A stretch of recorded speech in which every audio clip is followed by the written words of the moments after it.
snack, Tabasco! Hello, everyone, and welcome to Why Wasn't It Better? I am your host, Patrick Tarms. And I'm your co-host, Anton Paras.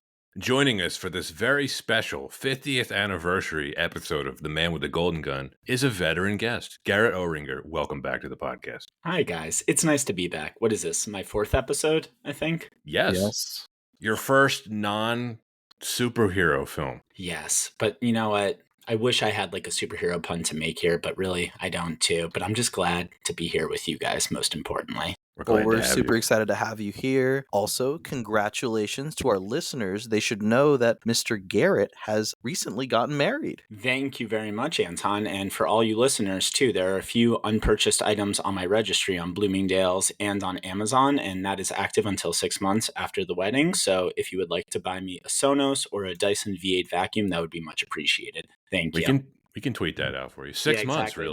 That's what I have to plug. Yeah, you're really send us the link, Garret. 6 months. That's a long time. Hey, look, if Bloomingdale's wants to let me save 20% personally from buying things 6 months after the fact, I will not say no to that because I heard you say Mandalorian tumblers from Target, and that's what I did. That's exactly what I said, and that's not what you want and are hoping that people send you. And if anyone sends me any Mandalorian-related things, I think this marriage will be annulled as quickly as the wedding felt like. And I mean that in a good way because it was the best night of my life. Highly recommend to all the listeners to get married. That's a good plug. Very good plug. Yes, my plug is getting married. Yeah. Either plugging marriage, Mandalorian tumblers, Sonos, whatever. All the same. I didn't even know Bloomingdale's was around anymore. Oh, they are. Let me tell you. In New York, that's a way of life, my friend. We've always been a Macy's family. More New of a York Gimbals. elitism. You're like, I'm a Belt man in North Carolina. That's right. We have Belk. Belk, baby. The Belk here in Charlotte at the South Park Mall. In the basement of the Belk, there is a diner, like a lunch counter. Oh, that's like an fun. old school place that you would find at like an old school department store, like a Wanamaker's, if you will. Yeah, no, And they that make was like excellent rad. club Wanamaker? sandwiches. No, I don't know what that means, but they Honestly, make for the excellent club Warriors. sandwiches. It's called Arthur's. Hey, Anton, I got the reference, and I'm sure 4 other people will Thank get you. it too. And honestly, Also- I really want a club sandwich right now. Love a good club sandwich That's so good. Such an underrated like sandwich in general. Yeah. Such an underrated diner order. with a pickle and some fries, I'm hungry. maybe a beer. I like ordering the lobster at a diner.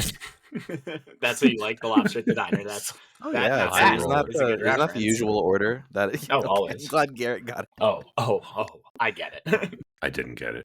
Well, 2 I out don't of 3 want makes to. a majority. Does it come with Tabasco? Now that's a good segue. Well, we mentioned this. It's the 50th anniversary of The Man with the Golden Gun. I don't know if this is a film that Eon will be celebrating later this year when it is actually the 50th anniversary, but we're going to because we love James Bond here on this podcast. Yes, and we Garret, do. I wanted you on for this one because I know you're a big comic book guy, and it's fun to talk comic book movies. But I wanted to get your expertise outside of that. I'm like, I wonder, let's throw him a James Bond. See what happens. Well, I appreciate you throwing me a James Bond. You know, I will admit I don't have maybe the encyclopedic knowledge literally on hand as Pat does, which he might get into, dear listeners. But I will say, growing up, GoldenEye was like the coolest movie ever. I remember my parents took me to see that in theaters. I was like, 4 or 5? That came out in 1995. Mhm. But I remember thinking that was one of the coolest movies ever. I thought the twist and turns with 006 was the greatest thing like I've ever laid eyes on. I had not seen that in movies before. Then I got an N64 the following year and got the classic GoldenEye, which we can just like kind of spare the gory details, but I think all 3 of us played a lot of that growing up and fought a lot with siblings and friends over that too. And always was excited when Bond movies came out. Now, quality might have dipped with Brosnan, and we can also say with Craig, and in the past as well, which I'm sure we will get to, but always have a soft spot. And who doesn't love looking at gorgeous locations, gorgeous women, and gorgeous Bonds, guys? I also really love the reference to N64 as GoldenEye. Now the golden gun in that game, pretty OP. But is it as OP as, of course, the bowler hat? Did you allow your friends to play with those? Because we always had rules: no golden guns, no odd job. Those No are the odd only job. 2 rules. No odd job, Yeah. no golden gun too. Yeah, I think so. Slappers only. Slappers only Slappers can get only. old real quick, though. Slappers only got old the minute you started the game. Yeah. And then it was all chaos when someone picked up an RCP 90. Oh god, that was the best. Did you ever play the remastered version that they released on like Game Pass? They haven't. No. It's No. so good. It's like genuinely like if they took all the good parts about any like multiplayer shooter today and like that fun you have of GoldenEye, it's great. Cannot recommend it enough. You mentioned having seen Brosnan. Had you seen this one before? No, this was the first. Oh, this is Honestly, this is the delightful. first time I've watched this, and probably the first Roger Moore movie I watched since like my dad probably made me watch like I don't even know, gosh, like Rollerball or something like that when I was a kid.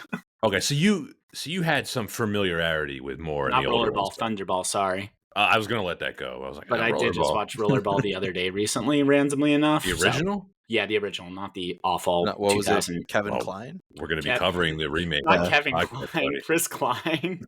Sorry, Chris Kline. We're definitely all over the place here. Oh, we're all over the place. The But yes, lesser of Pat, two Kleins. yes, Pat, bring us back to center here. Okay, so yeah, but the point is, you were familiar with the older ones. Oh my gosh, very much so. I love the posters. I thought they were so cool too as a kid. I wish they made posters like that now, but they're pretty lazy with the Photoshop.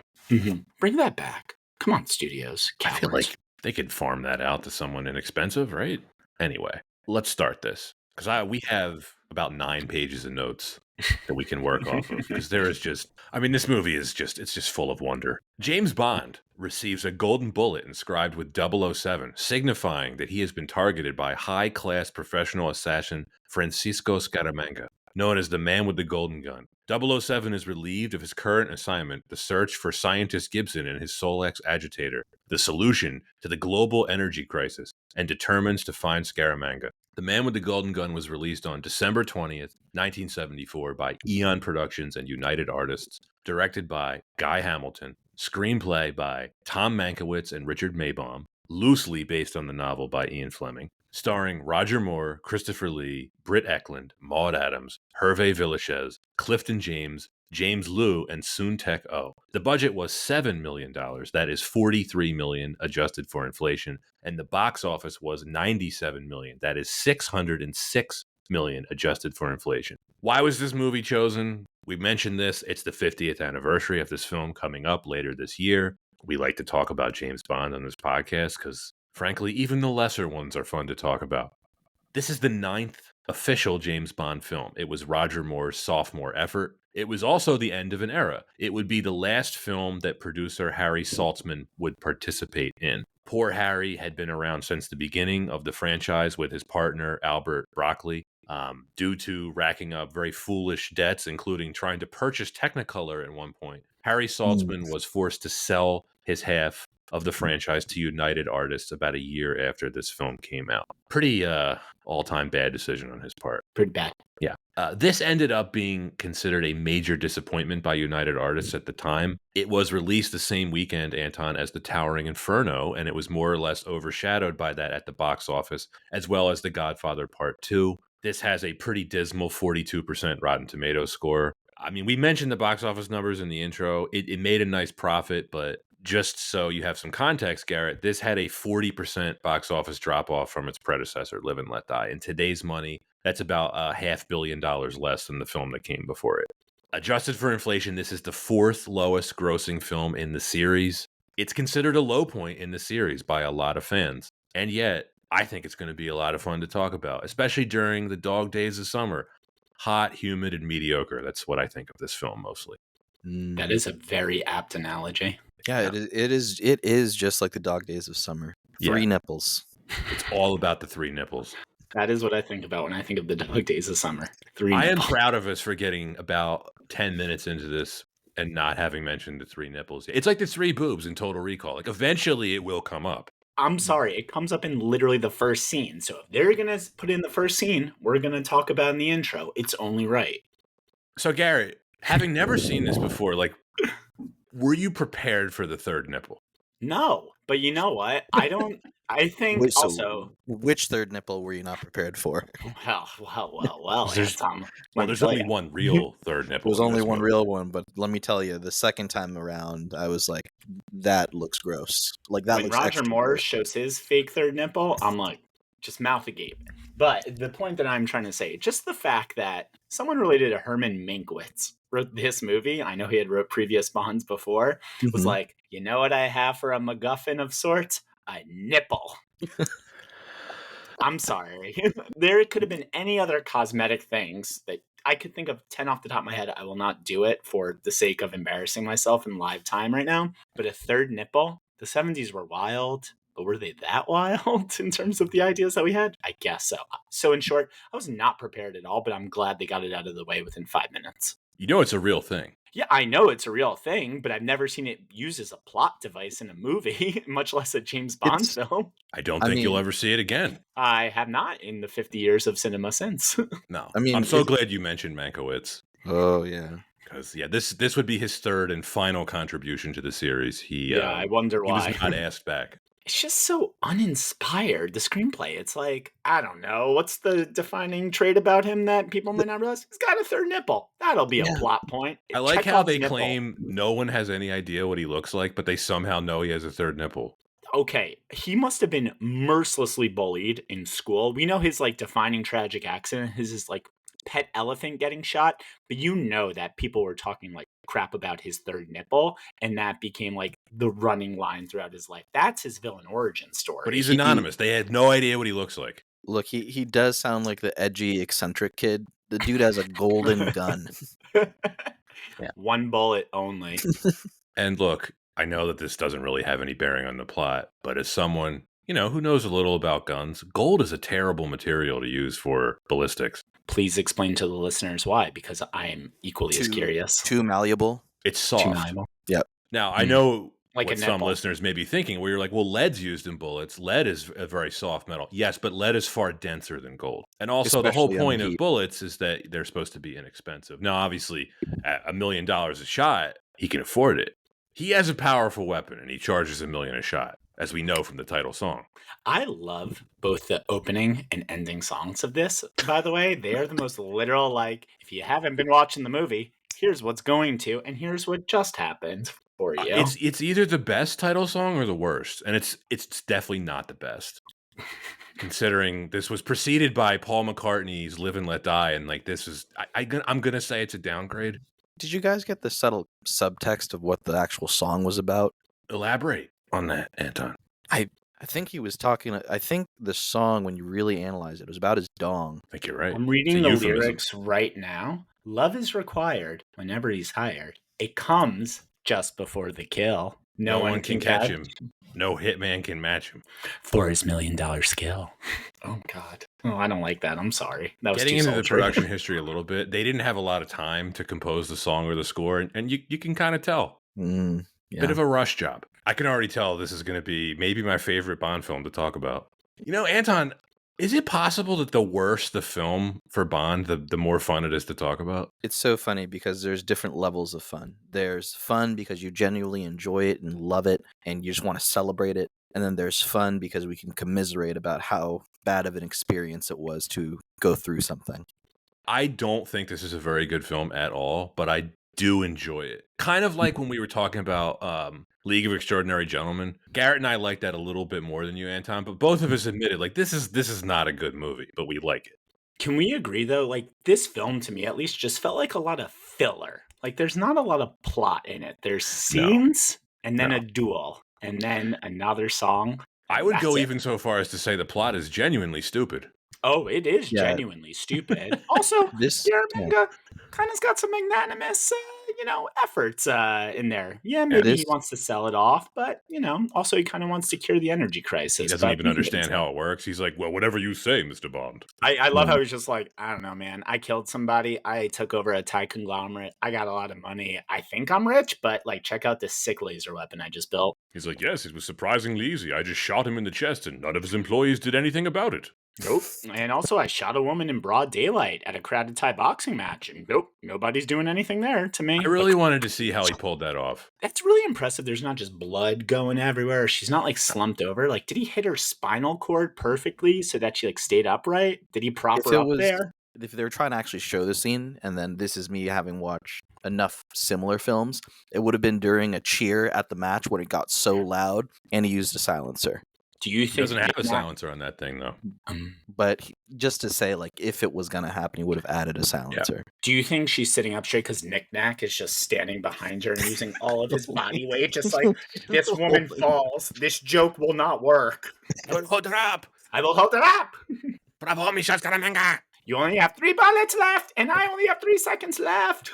I fooled you. Who knows? Maybe he didn't even use the golden gun. Maybe he didn't waste a golden bullet on her. Maybe not. It is really funny. Actually, do you think he would have? Because really the whole plot kicks off not because Scaramanga, it's so fun to say that, wants to kill Bonds, but rather he abused his girlfriend so much that So sad. Her whole storyline is that just she so sad. literally tries to trick Bond into thinking that he's marked for death, but he's kind of hiring Bond as a hitman to kill Scaramanga. But she doesn't tell him that when they first meet, when he sneaks into her hotel room, because because then why would the she? movie would make sense and the non-plot wouldn't have happened. Oh man, let's get into the production history. This is going to be a lengthy episode in the best way. Okay, the production history of this film. Producers Cubby Broccoli and Harry Saltzman originally intended to adapt The Man with the Golden Gun back in 1969 as a follow-up to You Only Live Twice. However, they made On Her Majesty's Secret Service instead. Now, immediately following Roger Moore's debut in Live and Let Die, this film was chosen as the next project. Now, the novel, which was the first to be published after Ian Fleming passed away in 1964, is mostly set in Jamaica. Because this location had just been used in Live and Let Die, the producers decided to take the setting to either Beirut, Iran, or the Far East. After the former locations were ruled out, primarily due to the Yom Kippur War, Thailand was chosen as the primary shooting location. Now, during the reconnaissance in Hong Kong, Broccoli saw the wreckage of the RMS Queen Elizabeth, and he came up with the idea of using it as the base for MI6's Far East operation. And again, just as a reminder to our listeners, Hong Kong was still a British territory at this time. By this point in the series, the relationship between Broccoli and Saltzman was at a breaking point. According to Saltzman, he was frozen out of most of the production meetings. He also said, quote, "My relationship with Cubby had reached such a depressing state that it was impossible to get involved in, and from that point on, Maybaum and Hamilton started to work with frequent consultations with Mr. Broccoli," end quote. So in the summer of 1973, Tom Mankiewicz delivered a screenplay that was a battle of wills between Bond and Scaramanga, who he saw as Bond's alter ego, a, quote, supervillain of the stature of Bond himself, end quote. Tensions between Mankiewicz and director Guy Hamilton developed, leading to Richard Maybaum being brought back to work on the screenplay. This ended up being the third and final Bond film that Mankiewicz would be a part of. Maybaum, who had worked on 6 Bond films previously, delivered his own draft based on Mankiewicz's screenplay. He decided to forego much of the plot involving Scaramanga being Bond's equal. On the advice of the producers, the 1973 energy crisis was used as a backdrop to the story, allowing the MacGuffin of the Solex agitator to be introduced. Much like Live and Let Die drew inspiration from blaxploitation, this film borrowed from the recently popular martial arts genre. Jack Palance was offered the role of Scaramanga, but he turned it down. Christopher Lee was ultimately chosen for the role. And really cool tidbit, Lee is the step-cousin of Ian Fleming. I think we're all happy about that because Christopher Lee's awesome in this film. Yeah. He pretty much overshadows Roger Moore. I think he saves it. I think he is the only redeeming quality. I'm taking my gloves off. And Hervé Villechaize. Oh, yes, you're right. 2 Swedish models were cast as the Bond girls, Britt Eklund and Maud Adams. Eklund had been interested in playing a Bond girl since she had seen Dr. No and contacted the producers about the main role of Mary Goodnight. Hamilton met Adams in New York, and he cast her because, quote, "she was elegant and beautiful, and it seemed to me she was the perfect Bond girl," end quote. Britt Eklund was married to Peter Sellers at the time. This ended up being a very speedy production in order to meet the Christmas release date. According to Michael G. Wilson, they were under a lot of pressure from United Artists to get the film released as quickly as possible. And Garrett, sidebar, this was made and released less than 18 months after Live and Let Die came out, which was released 18 months after Diamonds Are Forever. So basically, they cranked out 3 films in less than 4 years. Yeah, Marvel, so why can't you? Oh, wait, you did. So stop it. Why can't Bond do that now? Yeah, taking like 5, 6, 7, 8 years of film. We should totally put like a betting pool together at the end of this with odds on next Bond, and then next time we come together, like we'll see if one of those bets have cashed. We talked about this in a recent episode. I was going to ask. The odds are actually like pretty set on Aaron Taylor Johnson. Yeah, Aaron Taylor Johnson. Yeah. Freaking Quicksilver. That man gets the Yeah. keys to every gang Well, franchise in the world. sorry, not even just Quicksilver. Craven the Hunter. So filming commenced in November 1973 at the party's submerged wreck of the RMS Queen Elizabeth, in Victoria Harbor in Hong Kong. A stunt double was used for Bond. Other Hong Kong locations include the Hong Kong Dragon Garden at the estate of Hai Fat, which portrayed a location in Bangkok. The majority of filming, which took place in Thailand, did not commence until April 1974. Production briefly returned to Hong Kong and Macau before moving to studio shoots at our very favorite place. Pat, where again? You know it's Pinewood Studios. Yep, shouts out Pinewood. Academy Award-winning cinematographer Oswald Morris was hired as a replacement for Ted Moore, who fell ill during the shoot. Harry Saltzman wanted an elephant stampede in the movie, so Bond and Scaramanga would chase each other on elephant back. Nobody else involved in the production thought it was a good idea. It turns out that elephants need a special shoe on their feet to protect them from rough surfaces when they work. A few months later, while filming in Thailand, Cubby Broccoli got a call saying his elephant shoes were ready. Saltzman had ordered 2,600 pairs of them and apparently told no one. The sequence was not in the movie, and the man who made the shoes had not been paid. You can sort of see how Saltzman got himself into financial trouble.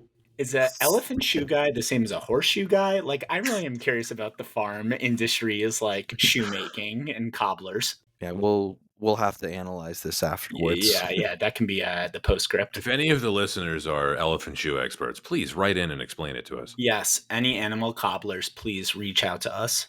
Production at Pinewood wrapped up in August. For Scaramanga's solar power plant, Hamilton used both the Pinewood set and a large-scale miniature constructed by Derek Mettings, often cutting between each other to show there was no discernible difference. The film became famous for two vehicle stunts, one which made the Guinness Book of Records.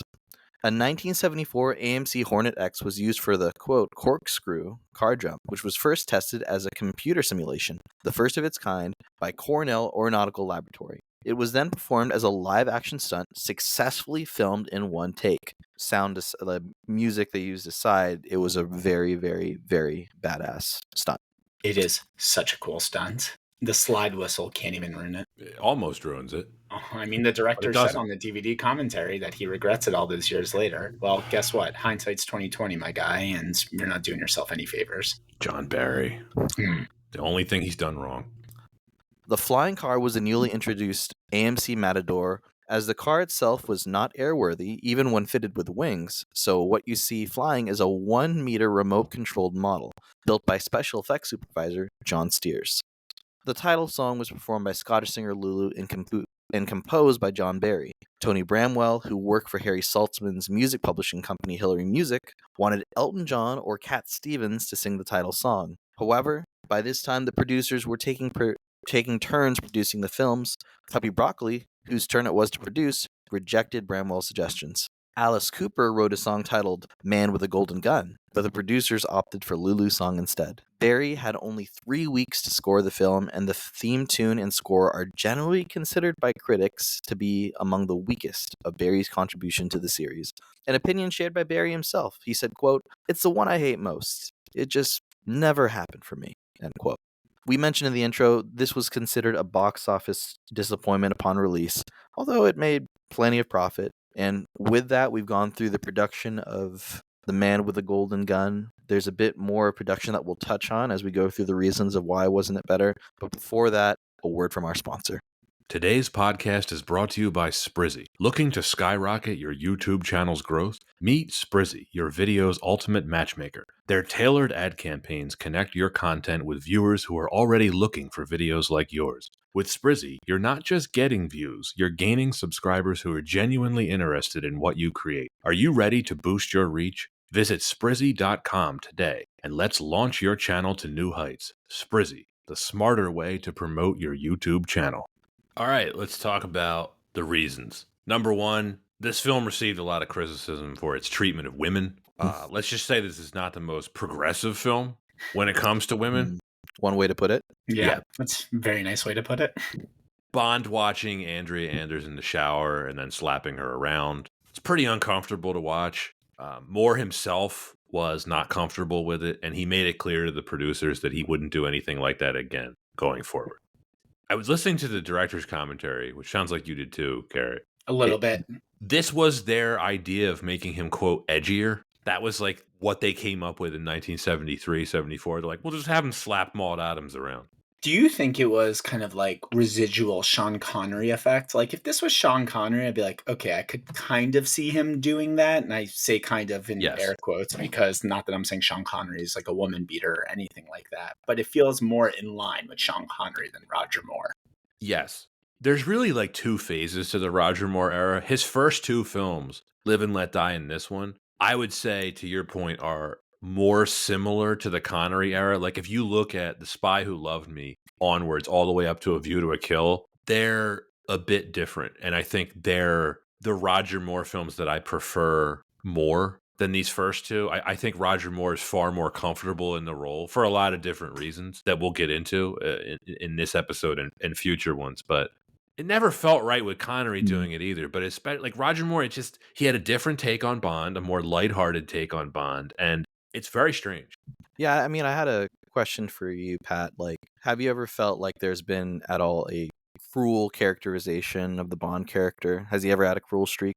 Yes, for sure. Yeah. And this is going back to even the novels. Like I don't know if anti-hero is the right word, but like he's certainly, his profession that he does, what he does for a living is not supposed to be particularly glamorous. He doesn't enjoy a lot of the work he does. He does not enjoy killing. He considers it part of his job. He tries to enjoy himself. I'm going to the literary Bond, by the way, I'm talking about. Mm-hmm. He tries to enjoy himself when it comes to food and drink because he never expects that he'll make it to an old age. And it's not an excuse for his behavior in any way. But I think it is part of the character, though. And I'm not saying I need to see James Bond slap women. I don't really ever want to see that again in a film. But the edgier parts of Bond have always been there. And there's a way to do it without having him be misogynistic, which you see in later films, right? You see Roger Moore is known for primarily the lightheartedness, the humor, but there's very edgy things that he does in later films that we'll get to that in some ways make this stuff age even worse because, like I said, there's a way to do this without having him slap women around. Yeah, there was immediately watching this scene and then just kind of, thinking about other Bond films. We covered Skyfall not too long ago. How many parallels are there between like the Severine character and, this storyline specifically in this film, dating the main villain in the film, seeking Bond's help? And the response from Bond in each situation is very different. Daniel Craig's character, much more sympathetic, definitely you feel a bit more, a bit more emotion. Yes, but although I think you're right, but we talked about it on the Skyfall episode. He doesn't put hands on Severine, but he treats her pretty horribly in that film. Right. Also just like a kind of a questionable, what are you doing there, Bond? Especially for 2012. Yeah. And it's not even just I would say the violence in this film, right? Well, like the scene where he puts Goodnight in the closet so he can have sex with Andrea, like and then he tells her like later, don't worry, darling, your time will come. Like it's just gross. I mean, he basically puts her in the closet, lets her fall asleep, not breathing any fresh air for 2 hours, hooks up, but still has sex with Goodnight at the end too. Which, we can get into her later, but I have many thoughts on like how this movie treats her as like the fact that she's even able to walk and talk and breathe at the same time is like the most astounding miracle ever. I feel bad for her. Britt Eklund? Yes. Well, Bond is just also just a jerk to Goodnight the whole film. Oh, yeah. From the very second she cuts him off in that car, he's just a dick. Do you think he's just angry because he realizes how much of a waste of time this is once he realizes Scaramanga's not actually out there to kill him? But now he's like, no, I actually do have to go chase him for the freaking Solex agitator. And you dragged me into this. I'm so angry at Anders, and I'm taking it out and projecting all my hate on Goodnight. Go to therapy, James Bond. But they write her so cruel. She's so stupid, a bumbling ditz, and like I said, I really feel bad for her, Britt Eklund, just for her character. Like they did not have to write her so stupidly. Well, they did right. They were having conversation at the bar. Finally, Bond turns in another cheek and says, "Well, actually, maybe I will sleep with you if you play your cards right." And thankfully, we do get a scene where Goodnight just walks away and says, "No, not today, Mr. Bond."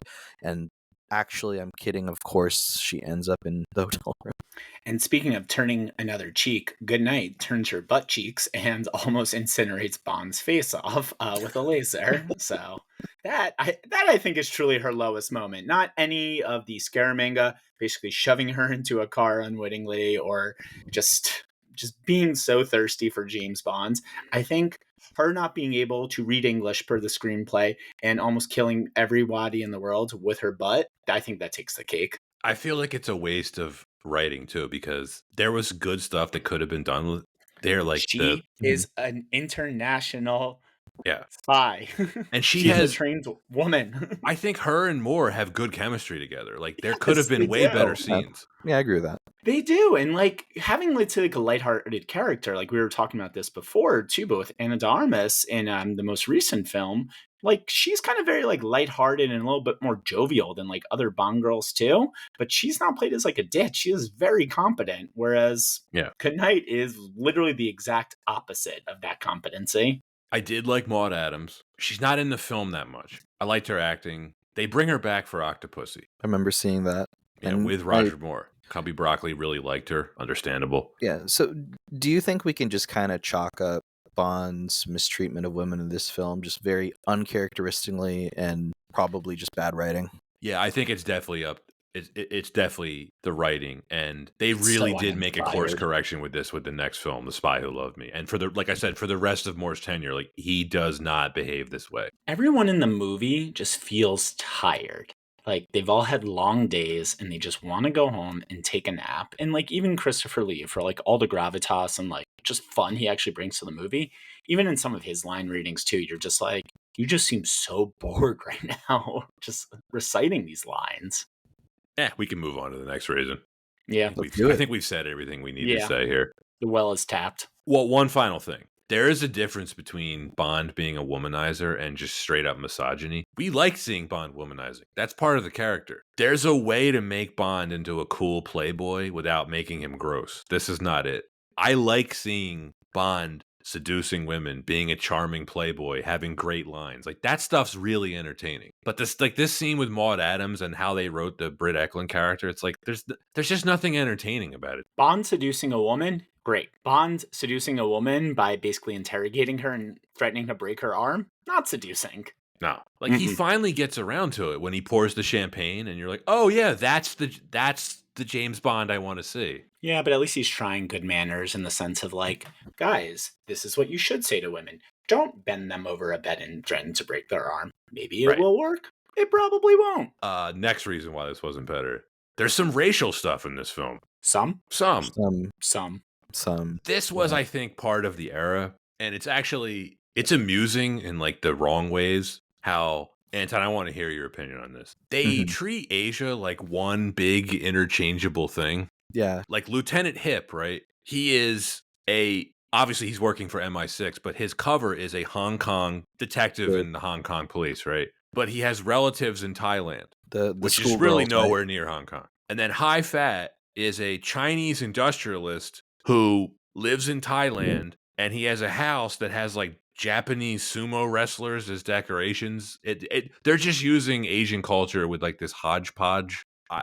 None of these things are similar culturally. None of these things are anywhere near each other geographically. But Anton, would love to hear your opinion on it. I mean, we touched on it a bit in the intro. This was during a time when there was a huge craze in Asian culture, especially with the kung fu exploitation a bit. We had, of course, Enter the Dragon, released in 1973, driving that craze, the kung fu series. So, of course, there was no way we weren't going to get some sort of injection of martial arts and then Far East, Far East ornaments in the film.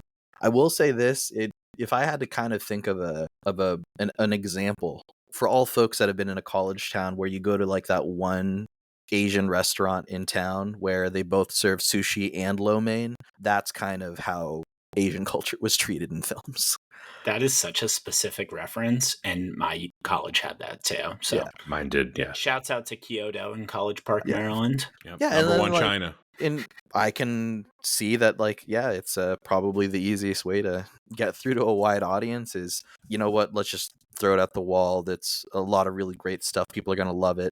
This was just another example of just wanting to just catch on the fad. That's all. And I feel like there was nothing necessarily menacing, but as we've talked about before, doing things like this just becomes reductive. Yeah. Now, I'll say this. Knowing what I know about the Bond series and just films in general, especially from that era, because they did this with a lot of cultures. It was not exclusive to the Asian thing here. Like, I'll give you an example. In a future Bond movie set in Spain, the soundtrack features mariachi music, which is obviously from Mexico. Mm. So it's like they were doing this with a lot of different locations and cultures. That's why I want to point out, I don't think they were trying to be offensive. I think it was just laziness. Now, does it actually take away from the story of the film? No, but I will say, watching it now, it is kind of funny how, like, I just laugh when, Bond is going to High Fats for dinner and there's just sumo wrestlers there for whatever reason. You're just like, wow, okay. And then the karate school sequence. The karate's okay. I want to go back to your point before, though. You say, like, does it take away anything from the film? No. But at the same point, it adds nothing to the film, which I almost think is even worse, if that makes sense, because it's like just having it to have it. But then, Garrett, the film itself, it's not a film where if you take these things out, it becomes a better film. No. I'd argue. No, that's exactly my point too. No, you're right about that. You're right. Yeah. Two things can be true.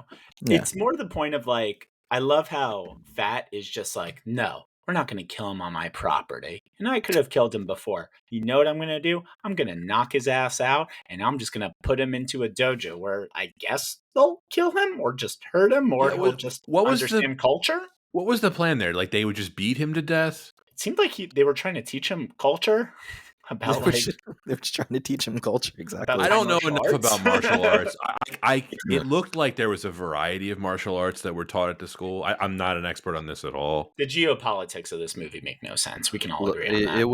It was basically the tournament scene from Enter the Dragon, which came out one year before that, right? Yeah. 73. So yeah. And then as I was watching that, I was just like, I want to go watch 36 Chamber of Shaolin. I want to go watch Way of the Dragon and Five Deadly Venoms. You're also putting Roger Moore in a scenario where he has no business being. I love Roger Moore, but like putting him in a martial arts scenario where he's up against actual martial arts practitioners, it doesn't work well. No. The one thing I will say is I do love the trope of, and I'm shouting out TV tropes here, of the combat pragmatist of basically kicking the guy while he's bowing. It's hilarious. I live for tropes like that. Yeah, it's hilarious. When he bowed, I'm like, if he doesn't kick this guy in the head, and he did it, I'm like, TV tropes probably already has that knocked home. And then when he goes up against Chula and they bow each other, Chula's like, oh, he peaks. Yeah, it's so great. Like that, it's memorable, but like this whole part of the movie is just really slow. The one thing I will say, one of Detective Hip's nieces, why are they there? We don't know. No idea. But we don't know. Did you know that one of his nieces is the actress who plays the landlady of Pigsty Alley from Kung Fu Hustle in 2004? I did not know that for sure. That's actually pretty sick. Yuan Chu. She is the Pigsty Alley landlady. And she's a legend in martial arts. She is. Like Kung Fu films. So that's actually pretty badass. And Kung Fu Hustle. My dad took me to see that in theaters twice when I was 13. He's like, we're going to the theaters now. Get in the car. You see in this movie. I'm like, all right, sounds good. Like, Stephen Chow. Get in the car, hurry up. Yeah, Stephen Chow definitely goes down in one of the all-time great directors, putting it out there.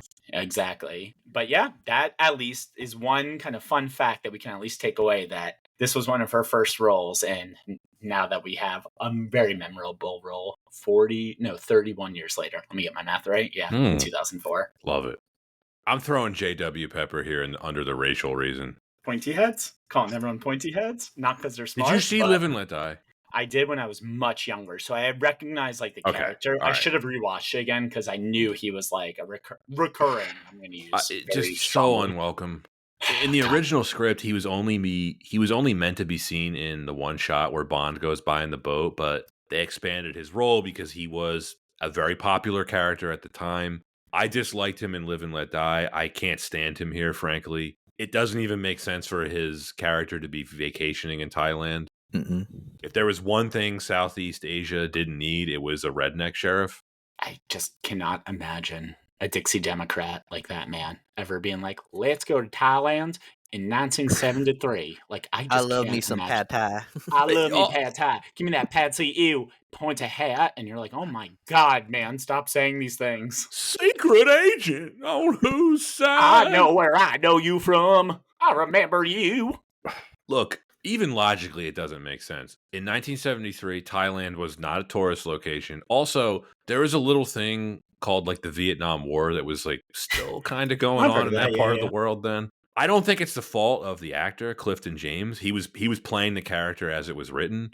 According to James himself, he was, quote, very surprised to be asked to reprise the role. Do you think the car was able to do such a good barrel roll because of the weight disparity between him and Roger Moore, and that's how they got that like Had to be. 360? That's Yeah, how you get the movie magic. that's movie magic right there. Weight distribution. I know you. I I would know love. you. You're that I'd love to. Secret Service agent. You're Secret chasing Oh anymore. my god! somebody. I gotta see the whiteboard in that writer's room, and it just has like more It's very J.W. white, Pepper. that board. I don't know if you Sorry. guys caught this, but it does crack me up, which I suppose is a plus for this character. But there's one part during the car chase where he elbows Roger Moore really hard, and Roger Moore like gives him this look. I don't think it was scripted. He makes me laugh in some parts, but it's one of my least favorite things about this film. Honestly, they should have played yakety sax every time he was on the screen. When he fell into the water because of the elephant, I was Ugh. fully expecting the slide whistle to make a reprise, like a very diegetic like slide whistle. It slowed down the movie in Live and Let Die when it actually made sense for him to be in Louisiana where he like was the sheriff. Right. And in here, just it almost lowers the film like a full letter grade for me. Just him being in this film. Yeah. So I know that for some Bond films, the character is actually endearing, but Pat, I'm guessing really not for you. What about you? I'm not a fan. I was gonna say, like you told me you were happy when you saw him pop up again. You were like, oh so no. it's just so out of place, and I feel Anton cheered Yeah. out loud in his house by himself. let's go. Well, Come With on. my I mean, we're JW discussing Pepper. it because he is a really popular character in the Bond community. Like he is. There's a lot of people that like him. All I know is when Bond says, "Oh no," I'm just like, "Yeah, man." You and me both, my guy. Well, let's move on to the next reason. Please. This film looks cheap, and the story is cheap and muddled. The budget was stretched in some areas, and you can really tell. Anton, they really missed Ken Adam. Hmm.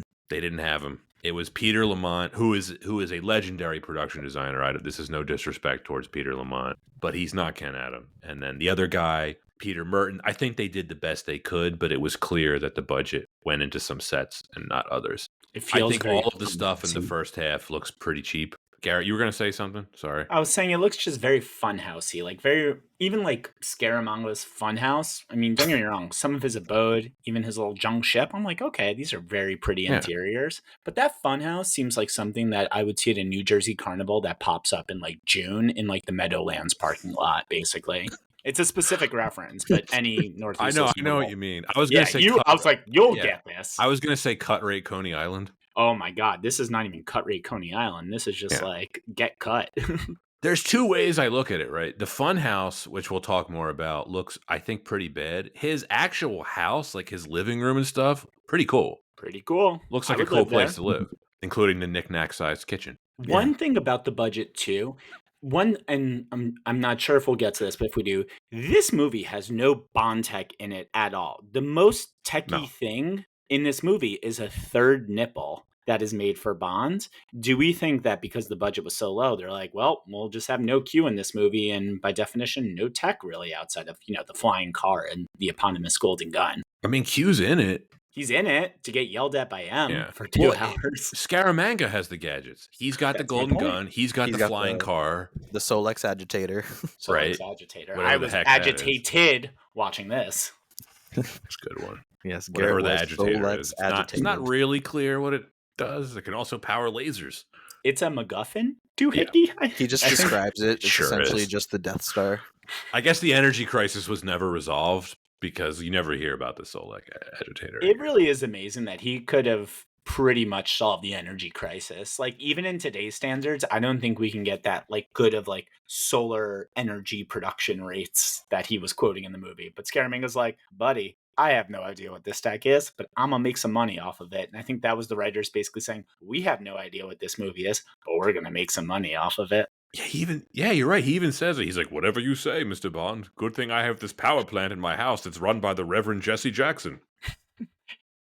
The cheapness, it really stood out to me, like when Bond goes to Beirut, I'm air quoting Beirut, to get the bullet from the belly dancer. There's no wide shot establishing the city. It's like they're very clearly on it's obviously a soundstage. It doesn't look good. I don't know if you caught this, but at one point during the fight in the dressing room, you can see the entire camera crew in the mirror. This is like TV quality production. Yeah, a couple different times you can see the camera crew in the mirror. It's like what you'd expect from a TV show. And it's not a very glamorous Bond movie. Like when you think of old school Bond, you think of glamour, you think of class, you think of just really like high-end stuff. And this film, there's a seediness to it, very similar to Diamonds Are Forever, Anton. Like the Bottoms Up Club, the casino. But there are some good locations once they get to Thailand and they're actually shooting on location. I thought that's when it really started to open up. Yeah, I'm trying to think, like, usually in the films we can typically see where did a lot of the budget go. Well, with limited budget here,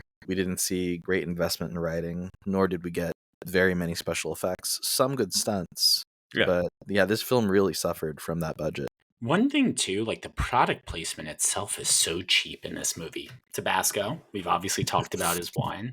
AMC Motors is the other one. And I guess Sony, you can kind of call out over here. A lot of Sony product placement too. But yeah, no Aston Martin, no BMW. No fancy watch brands or anything. Oh, you don't like think that AMC was a big seller in Southeast Asia? Nope, can't really say that it was. Don't really think it's a big seller today, but that's just a hunch of mine. It's like, what's that the equivalent of, like Saturn? Like Daewoo. Plymouth?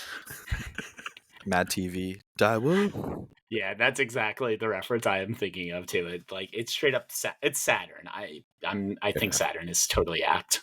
Yeah, it's at least the Sony makes sense for the film, but yeah, the They're AMC really pushing buttons hardcore. There's a lot of buttons in this movie. A lot of buttons. Yeah, with the budget too, lack of action.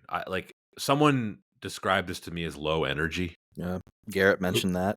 Languid would be the word I would use. That's your vocab word of the day, listeners. That's a good one. I mean, does this shock you?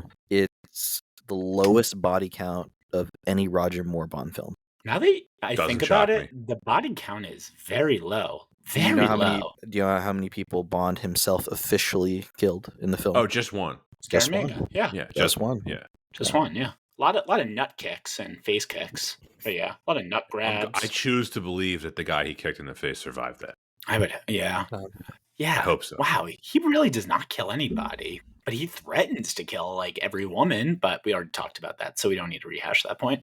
Right. He sort of gets Andrea Anders killed. Oh, he definitely gets Andrea Anders killed. Yeah, well, she gets herself killed. I mean, let's be real. Well, to be fair, she kind of brought Bond in, has him kind of marked, yada yada yada. Mm-hmm. So reap. So yeah, I thought he would have killed Lieutenant Hip out of anger. Okay, one thing, quick digression. After the scene with Hip's karate kicking nieces, they just drive away without him? Did they like that was such a dick move. Did they just like accidentally forget him, or just there? I don't know. You see their faces. They were like, "What are you doing?" And he just kept driving. All he had to do was stop the car. I can't find any information on this, but it's a huge flaw in the film. I think they just wanted to get the boat chase in, which is fine. But like the fact that Bond doesn't bring it up, like, "Hey man, like thanks for leaving me behind back there," because they see each other again. Well, it's just never mentioned again. The reason why they decided to move the transition like that was because of poor writing. This guy drove me crazy. Hip, he sucks. He is one of, if not the worst ally in the series. He's completely useless. He loses to Solex with Gibson, besides Goodnight. No, he might even be worse than Goodnight. Yeah, we can get into this. Let's run through this. He loses to Solex with Gibson outside the titty bar. Bottoms up. Right, bottoms up. He leaves Bond behind. He can't hail a taxi when they're trying to get Goodnight back. Also, he's trying to hail the taxi on the median. Yeah, he's just like flailing around. He doesn't even have a karate scene, which is what you're expecting, because when you first see the movie, you're like, well, surely this guy's going to kick some ass. No, But nope. he doesn't do anything. He's basically a chauffeur. A chauffeur who accidentally forgets the person he's Right, driving and he's bad at around. that. But at one point, he is wearing a red jacket, and he's dressed like Michael Jackson and Beat It. Huh. Yeah, and then it goes to a really low speed boat chase. Awful. Low speed. The Yeah. boat stopped multiple times. It breaks down. It doesn't look like they storyboarded anything except the corkscrew jump. And then Bond just throws a child into the river. Yeah, That kid, weird. weird. Just Weird seeing a honestly, kid in a Bond movie. Super weird. also just terrible haggler. He's like 200 baht. Okay, 150, 100. Like, buddy, the art of negotiation is you say the price, you let the other person respond. Like, you don't just keep knocking down the price. Yeah, this movie, we're really trashing this. Are we really? Yeah, you're I right. thought we are. the car plane was a cool idea for 1973 or It was definitely 1974. cool. Oh, that was so cool. I was Yeah. like, oh, is this car about to fly? I was like, let's fly this thing. I Great think old miniature, school too. planes I'll are give him just- credit for that. That's a great looking miniature. Yes, old school planes are awesome, and I am all for them too. The seaplane Bond flies, which I know was donated by a very rich American Bonds fan who was like, I will let you have this plane, but I need to be flying said plane. And you flew it all the way from America to Thailand. Like, this guy really loves Yeah. Bond. This was That's a long flight. That is a very long flight. yeah, everything when it came to the karate, all of those scenes, just boring. It really was its best when we had Scaramanga, because to me, like, great villain, a lot of potential there to be a true foil to Bond, and that just seemed so much more fascinating than everything else going on. But then because of poor writing, it was so bloated with unnecessary elements, like he also is the mastermind behind the energy like conspiracy. So What do you think of the Funhouse concept? It's so chintzy. It's so just cheap. And okay. All right. Where I'm kind of coming from this. All right. Using like, a most dangerous game or like sudden death, drop people into a place and they're being hunted and they just have their environments to fend for themselves. That's a great concept. Putting it in a funhouse. Sure, that could be kind of a cool concept. Like, maybe Joker. Joker would do that to Batman. I could totally see that. But in terms of execution, like I said, this looks like a fun house that I would play in during a New Jersey carnival in the dog days of summer. So again, concept-wise, don't hate it. Execution-wise, like Anton said, bad writing and then some. I think they kind of just stole it from Enter the Dragon, like the whole use of mirrors and then which one's the real one. Oh wait, it's the James Bond. Basically, his funhouse is one step away from a dark ride, and also, was it built over a bottomless pit? Where does he put all the bodies when he kills them? That's also part of Nick Knack's job. But isn't that funny that Nick Knack? Okay, well, we can wait for Pat to come back because I know he'll talk about it. Nick Knack and Scaramanga, I would love like an origin, like prequel. Oh my god! About, so that would be so interesting, and like why, like if Scaramanga dies, everything goes to Nick Knack. Like okay, how did they get to that? Were they in like the circus together? Like maybe like Scaramanga and Nick Knack's dads were right. Yeah, I would totally love to see that. I would totally watch that too. Yeah, why does he have access to everything? Was like he the handler of the elephant that got shot? I have so many questions. Too many questions. Yeah, and also, how is he like finding the people to like hire them and kill them? It's kind of like Glenn Powell and Hitman. Like he's doing a lot of like entrapment. Like he's honeypotting. It is a lot of entrapment. Oh my gosh, he's a honeypotter. Yeah, he is. Yeah. Also, I have so many questions about the logistics. Like, okay, Hitman is hired to kill Scaramanga. Right. How is he getting to that island? Because that's in like, Chinese water. It's got to be a boat for sure. It's got to be a boat. It's got to be chartered. So I would assume that the boat, it's someone that it is privately owned by Scaramanga through maybe Nick Knack. Maybe that's it. Everything in writing is already is under Nick Knack's name. So that way it's not under Scaramanga's name. Right. Like he's the patsy Nick Knack. Exactly. So everything is in his name. Because he's the above board person. What is the draw though? It's like, hey man, I heard you're really good at killing people. You want to come to this island to take a shot at the hitman on the island? Maybe you'll win some shekels? Like, I can only imagine there's like a internet forum board of all hitman being like, y'all ever tried this? I'm telling you, man, to all the listeners, watch Glenn Powell in Hitman. That is more interesting. A better use of entrapment and hunting potting to Yes. get people. Sorry. No, you No, just you're good. missed us talking about the logistics of how Knick-Knack and Scaramanga became friends and how their entrapment works and how do they convince people and logistically how do they get people to the islands. Anton and I had so many questions Yeah, that it are was. just going to go straight unanswered. I like the directions that we were going in. It started to make more and more sense as we discussed it, and I'm just fully convinced we need an origin story for those two. I would love to see an origin story. Right? Like, I would watch the ever-loving crap out of, like, that movie or TV series. 8-episode series, I would take that direct to order. So, what do you do for a living? He's like, or like they were buddies in the circus or something like that. I don't know. Oh, that could like, be it. right? That could have Yeah, been it. that makes a Yeah. ton of sense. That's what Anton and I were like maybe like, like Knick-Knack's dad was he was the guy who killed Scaramanga's elephant with the gun. So, and that was their villain origin stories together. Their relationship is interesting. How he's like trying to kill him, Yeah. but it seems like half serious. It's like, LOL, trying to kill you. Yeah. I don't know, feeling He- cute. he's I'll the kill you best one. later. Wink, wink. He's like gonna steal your fortune when you're not looking because I'm gonna kill you, lols. And you're like, Well, oh my god, my guy. I want Like, to see a cut scene where Scaramanga is trying to make a midnight snack and he's struggling because the kitchen is just like, little person sized. He uses he's the trying wrong. to get a midnight snack and Knick-Knack just sneaks up on him with a little knife. He's like, not today, my little friends. And I'm not. And dear listeners, I'm saying my little friend because I'm talking in 1974 Christopher Lee. So don't at me for that. I don't know. No one will do that.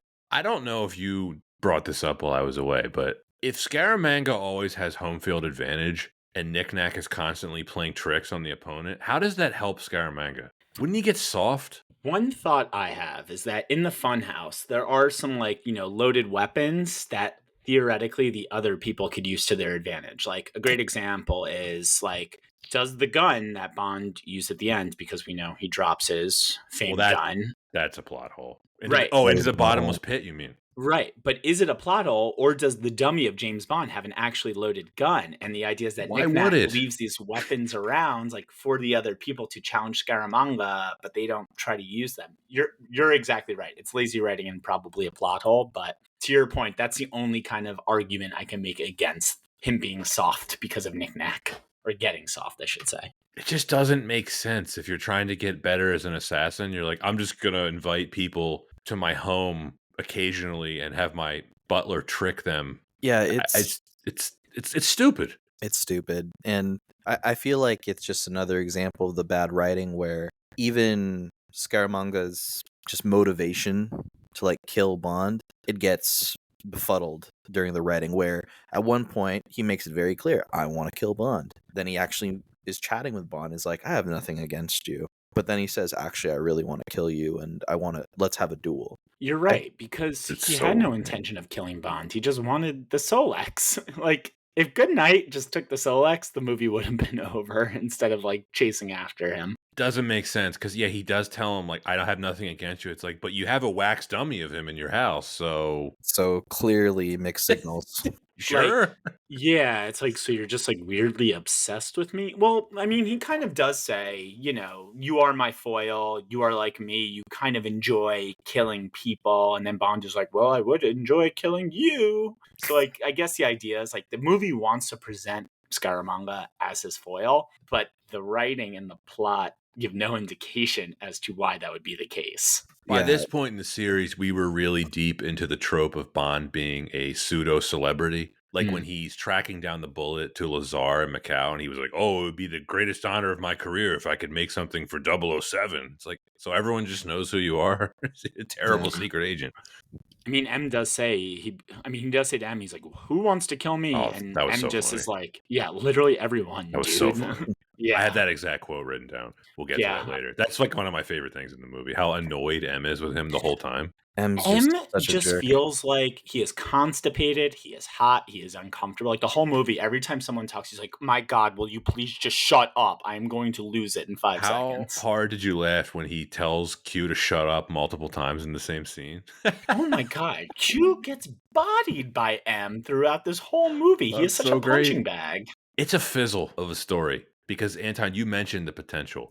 The concept of Bond versus the super assassin, that is very promising on paper. They don't really do anything interesting with it. There could have been this cat and mouse game that existed for the whole plot, but you don't get that. And even in Scaramanga's own words, he's not interested in Bond for most of the movie. I think it would have been far better served if you take the Solex agitator device out of the film entirely, focus on the cat and mouse game between Bond and Scaramanga. That's way more interesting to me. The energy crisis thing, the Solex thing, the MacGuffin part, that's just dull. It's terrible. The Solex agitator. I'll say it again. I'm getting agitated even thinking about it too. Like, Well, it's muddled. it is. It's You so you brought muddled. this up earlier, Garrett. The I whole thing did. gets triggered because Andrea mails Bond a golden bullet because she wants Bond to kill Scaramanga for her. But it also happens to be that Scaramanga is wrapped up in the Solex agitator thing that Bond was previously tasked with solving. It's the ultimate plot contrivance. Right. And then again, Scaramanga's like, I mean, cool, Bond's here, but like, I don't want to kill the guy. I respect him. And then Mhm. the minute he gets good night, it's like, okay, now Bond's on the radar, Yeah, it's like basically, too. So it is literally just a movie of people tripping over each other into the plot, basically. Even the scene where Bond confronts Andrea in the shower, she needs Bond. She sent the bullet to him. She needs his help. But when he confronts her, she doesn't want to help him at first. It's like, but And she pulls the gun on him immediately. It's like, yeah, it's not. Mm-mm. Makes no sense. No. I mean, I understand, like, Anton, to your point, it is lazy writing because you don't want to basically reveal the hand that she has hired him and, like, have it all make sense. But the way they write out of her explaining that, it's not like she's like, I'm pointing this at you because Scaramanga's looking and I have to pretend like I don't know who you are. Like, it's It's just to just fool the audience. right.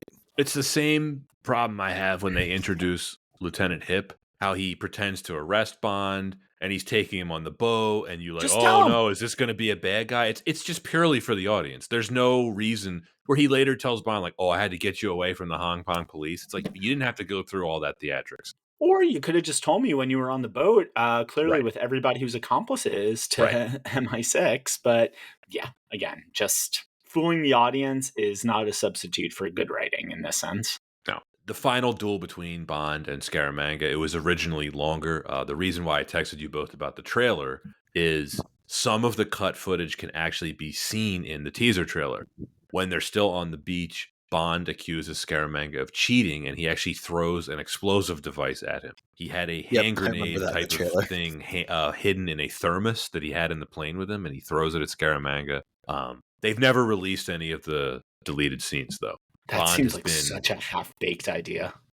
Yeah, it looks pretty stupid. I mean, I remember seeing that, and I think that's where the writing could have had some fun with it. Like, is Scaramanga actually a foil of Bond, or does he use different tactics and just considers himself to be, but actually unworthy of a true foil? And that's how their duel plays out, is like him just figuring out all of his tricks.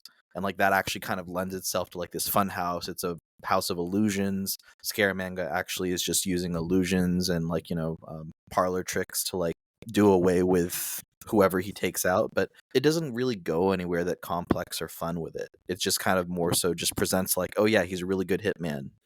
Do you also, I want to know what you guys think about this, the idea of a funhouse is almost like an antithesis to like who Scaramanga is like as a hitman. Like he is very pragmatic. He's like one shot, one kill. Like Mr. Like, I don't care about anything else, but just give me the gun and give me the bullet and I will do my job. Like he I seems like place the you in the funhouse, Batman. Yeah, exactly. Like he almost seems like an Adam West like Joker era like type villain in that sense. Like when in actuality, he seems like almost cold and calculated and like doesn't seem like the type of guy who would have a fun house. He seems like the type of guy who would live in like a brutalist mansion, basically, like adorned Like by just Dracula. giant marble columns. His actual house is so cool looking. Oh my God, it's Mhm. beautiful. I want to live in there. It looks like Chinese emperors that Yeah. he has on display. There's all that stuff is great looking. So cool. So if you want to go check it out, the actual location is a very popular tourist destination in Thailand. I heard it's been ruined. Oh no! I heard there's like trash everywhere in the water now. Oh, that's a bummer. Did you notice how tall Christopher Lee is? He's Is like 6'3". huge. Yeah, he's like Roger, 6'3". no, Roger Moore was 6'3". Oh, okay. So And he's got a few inches on Roger Moore. Yeah, he was like 6'5", 6'6", big dude. should have been portrayed then. They should have really emphasized that more when he was Count Dooku. But just saying. Don't even get me started on that. I'm not veering into any of this. Don't you bait me. Do not bait me. Master Kenobi, Stop it. you disappoint me. Surely you can do better.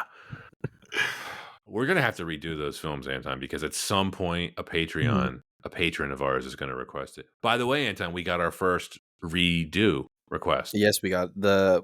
We are going to be revisiting our wonderful Garret Hedlund entry. Can I guess which one? Please. You can. It's probably Tron. No. Or it's- Four it- Brothers? Is it Four replace Brothers? replace a No, letter. It's a Troy. film we've already covered before. Tron is a great guess, but no, it's not. Wait, replace the letter? Troy? He wasn't Troy. in Troy. He was in Troy. He was in Troy. He Played was Patrick in Lewis. Troy. In Troy. You're right. Wow, I Honestly, forgot. Anton, the fact that you identify that film as a Garret Hedlund film, I'm disappointed. Oh, of course, it's more than a Garret Hedlund film. That's me giving that man a little too much credit. Yeah. How many lines does he have in that film? Like 4? I mean, did you Probably hear had- my reaction to he remembering had in real much. time? No, he he was had, in it? had much more lines, but then they were cut, of course. Although in the director's cut. Garrett, have you Oh, seen the Troy director's film. cut? No, I watched it once when I was like 13. I remember Highly recommend. oh, I probably should. Is It's- it like Kingdom of Heaven level better? Yeah. I actually it's like It's, 45 minutes longer. It's a way better movie. Oh, okay. All right. And I all like right. the It's a regular more version brutal. of Troy. It's a Okay, more brutal good. film, Fine. but it is definitely a better film. Next plane ride. Troy director's cut. Yeah. So for all of our listeners, thanks to our Patreon, you will be getting Troy revisited at some point. We're gonna do that around the 100 episode mark, Anton. That's a good time to do it, I think. Mhm. Where were we on Man with the Golden Gun? I don't even know. Well, Oh, the plot. We were kind of talking about the plot, right? Mhm. Yes. The cut plot. footage, yada The yada plot. yada. The pacing of this film is probably I'd say the biggest weakness. mhm. Languid is the word that you use, Garrett. That's a good. It's just slow. It's parts of word it of the really day. drag.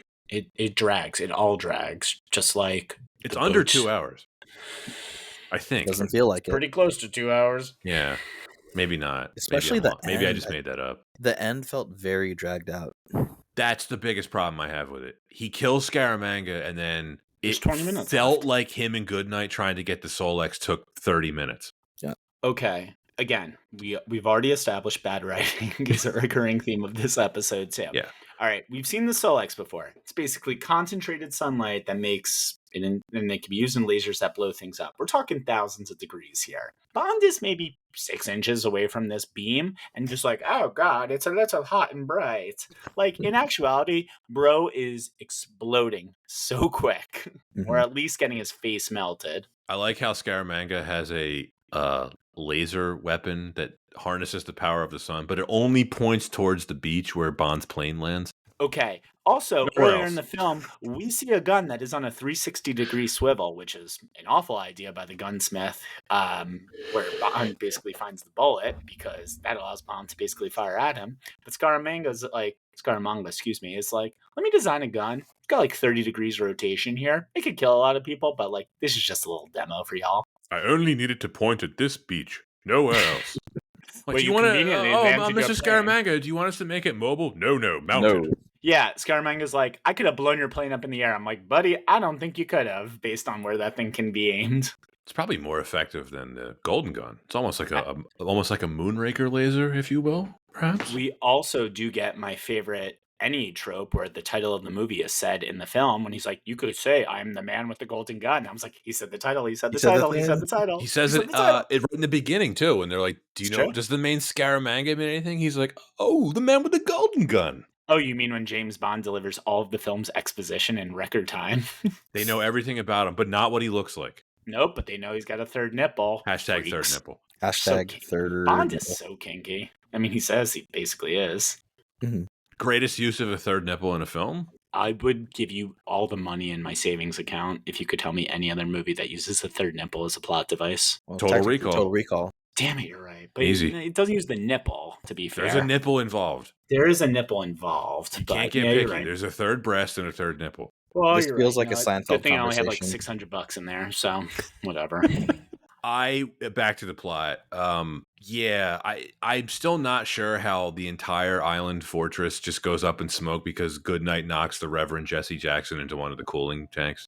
The whole Very place, poor- they're like, well, the whole place is just going to explode now. Yeah, you would think they have poor more safety craftsmanship. precautions in place. Like we open see the big tanks, Right. anything could just drop in there at any point. we see the big sign, which is clearly like, the Chekhov's gun of like absolute zero must be maintained at all times. So I'm like, seems like, a pencil could fall out of a guy's pocket and pretty much the whole island Right. would explode. Yeah, it's pretty vulnerable infrastructure. Honestly, though, that guy, when he shows up, he's like, and this is my main man of security. The guy just like nods at the camera. I'm like, Craw. oh, maybe they'll have a fight and he'll be the big fight before Bond faces off with Scaramanga.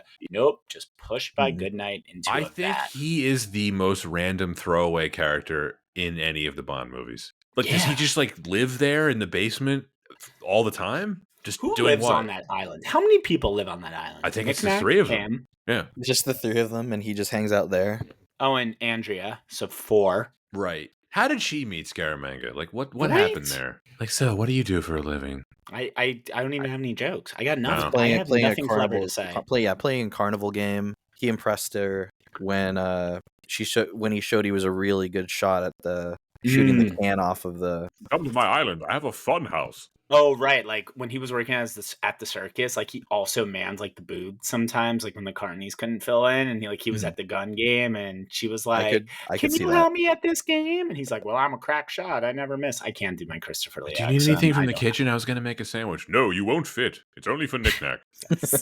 But could you get me some Tabasco? Brought to you by. Oh, I love his wine choices, though. He's like, I must add it to my cellar. Bond was like, Bond gives him like a recommendation. He writes it Yeah. down. I'm like, that Yeah. seems like a really nice exchange right there. Like, There's I feel like little- they could have buddied. There's little Yeah. things in this film I like. And that was actually like the few times where I said, "Oh, that actually is really well done." It's an example of them being like, "Oh, maybe we are really similar." If we It both really like wine. should have leaned into like that trope of we're not so different, you and I, but But they didn't. No, half baked, man. it is half baked. Did you ever Six read about fan. what he did during World War II? I've read about like how has he been like shot and stabbed like numerous times. He might have been. He was some kind of commando, like SAS, that type of deal. I think.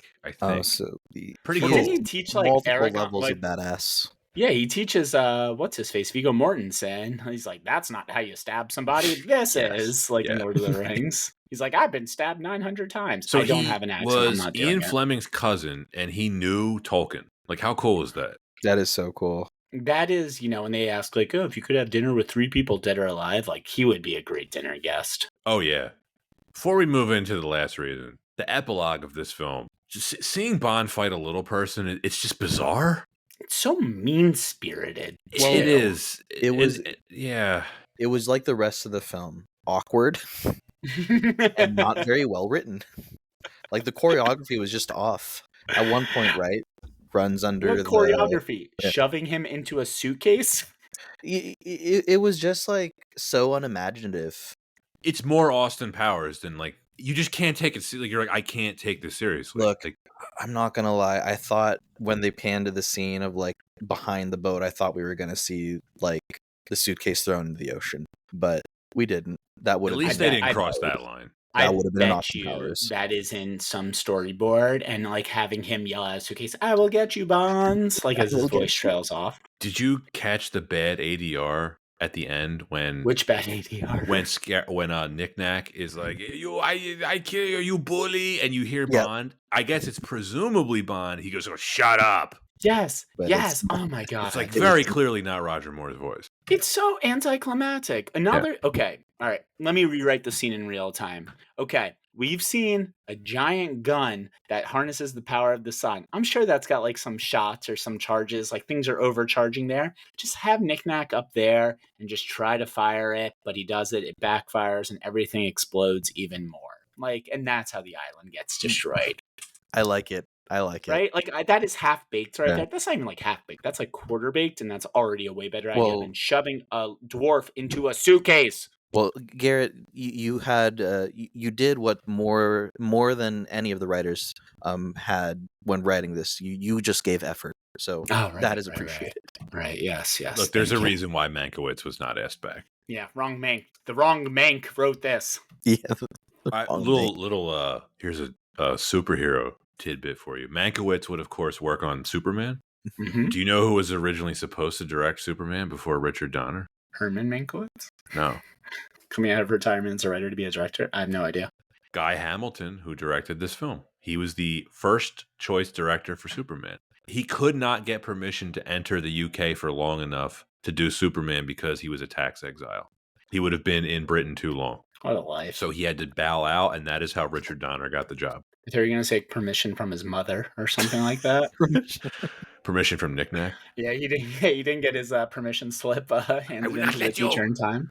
All right, we've been pretty harsh on this film. Let's talk about stuff we liked. Christopher Lee is outstanding. Mm-hmm. He is easily one of the best villains of the series. I'd say top 5, maybe higher. It's a great performance from him. I don't even think it's a particularly well-written performance. Yeah. There's not a ton of characterization, and Lee is just carrying this with sheer screen presence. He is ice cold in a lot of these scenes. It's really interesting when you say like top 5 villain, one of the best villains in the series, and I agree with you, but it's not because he's well written. I just think that Christopher Lee really just exudes the character so well. An actor can rise above material, but sometimes they're only as good as the material that is given to them. And he makes lemonade out of lemons, is the easiest description I would say of his performance. The one thing I thought was really interesting, which is the scene where Bond thinks that he's fooled High Fat with the fake third nipple. And if you're seeing this film for the first time, you do too. You're like, wow, look at that. He pulled the old fake third nipple trick, and he's really pulling one over on the bad guy. And then it immediately cuts to Scaramanga with binoculars watching the whole thing, and you're like, oh crap, this guy's one step ahead of Bond pretty much the whole time. Yes. And then the other scene too, his monologue at the kickboxing match to Bond, where he talks about how he became an assassin. Some of the best work Christopher Lee's ever done. And he's been in a ton of films, and this is really a highlight for him. Yeah, that scene deserved a lot more attention or just better blocking, because the way that they were just intercutting it, it was distracting from the actual like monologue. Yes, it was. Like, I felt like they wanted more attention on the fight, which had no bearing on that scene whatsoever. But No. I think to the point before, the craze with kind of, Asian fighting and was really sadly at the forefront when it shouldn't have been. One other thing with Christopher Lee, too. Did you know he was credited as a stunt driver? That was like actually him, like driving the car around in his scenes? That's cool. He's the man. He is one of the coolest actors. He's Yeah, so he was comfortable credited in as a this stunt movie. driver. Right? wearing the Okay. tracksuit. No, but that's Yeah. the thing. He looks comfortable, and he is comfortable. Like, he's like, look, I know what I'm saying is a lot of nonsense, but he's like, I'm going to give it some gravitas and some seriousness that a Bond villain deserves. So he rises above the material, too, and I think that's a testament to him as an actor. And kudos to him for making me not hate the 2 hours of my life spent watching this. I'm so Yep. mean. No, it's all very well said, Garrett. It is. Yeah, he's the tracksuit, Anton. He's so comfortable drinking black velvets on the beach. Oh my God, I want that tracksuit. That thing was nice. Try black velvet, Garrett. I think you'll like I it. will after I While get my wearing a velour tracksuit. jumpsuit. If any Yeah, of the my velour listeners jumpsuit. don't know what a black velvet is, give it a try. Champagne and Guinness. Delicious. Pairs perfectly with lobster from a diner. Right, and also Tabasco from Knick Knack. Damn right. Knick Knack Tabasco, is this the greatest opening line to a film ever? It's not. I know it's not. It's not. No, it's it's not. not. But yeah, we can say it is for. Yeah. I just think it's funny Yeah. how it is the opening line of the film. Hey, this movie didn't have budget, so you gotta get that product placement in quick to get those dollars. He's you got know? it on the little plate. Wait for him in Okay. there. Yeah, right. Like, You know, Tabasco will pop up in future James Bond films. I think they might have had a deal. I don't know. Yeah, they multi-picture deal. It's going to pop up in the next film, The Spy Who Loved Me, Anton. The official hot sauce of your 007. Yeah. I like the Garrett, Chipotle one. Garrett's like, where, what? I'm like still on like Tabasco. I'm like, I like the Chipotle one. The green pepper one, I like it in chili. I agree with that. Oh, All right, we're yeah. getting off track. I'm We sorry. are. I love I hot mean, sauce. one last thing. I actually really do like the Chipotle Tabasco. Well, And we're back on Tabasco's a great This brand. is I now a don't hot sauce understand the hate. podcast. This is It's now, now a hot sauce podcast. I would love for them to sponsor our podcast. this is Oh now my a God. this is now a hot sauce podcast, and you know what? We'll call it Hot Ones. Yeah, exactly. Is that taken? Tabasco, I will never appear as a guest on this again if you sponsor this podcast. Thank you. We have so much more to offer you, Garret. I mean, Yeah, but Tabasco can literally offer more than I can. We'll Maybe. say. You don't know what? that. I'll say it. No, we'll say The- no. the to wisdom Tabasco being if it brought means here we can't have today. you. Thanks, guys. You look, guys are good friends. Knick-Knack is one of my favorite henchmen. He's one of the best things about this film. He's amazing. Hervé He's a Villachez. genuinely useful henchman. He is. Yeah. I'm saying Very that capable. non-sarcastically. I think he No, is I one of the agree. best henchmen No, in the whole he- series. Basically, takes out Bond. Yeah, which is kind of another, I'd say, mark against this film when he just gets knocked out with a little pitchfork. It was wasn't it a full size pitchfork? It's a little pitchfork. Yeah. It's like 4 feet. Yeah, Well, it looked like he's the like thing 3'9". you skewer like olives with for a martini. Oh god. Oh god. Oh god. Oh god. Maybe it was a heavy material. Yeah. Tungsten. Tungsten, exactly. I do think this film has some good one-liners. Should we go around the table and say the our belly favorite? dancer says, "I've lost my charm," and he's like, "Not from where I'm standing." It's a good one. You mentioned this earlier when he says, I mean, sir, who would pay $1 million to have me killed?" And M says, "Jealous husbands, outraged chefs, humiliated tailors. The list is endless." My personal favorite is Good Night when she goes, "I knocked him out cold." When she knocks the guy into the vat, I'm like, "You got me there. Oh, Got man. me good. Got Slap my him. knee to that one." "I am now aiming precisely at your groin, so speak or forever hold your peace." That's a great line. What's your name? Chew me.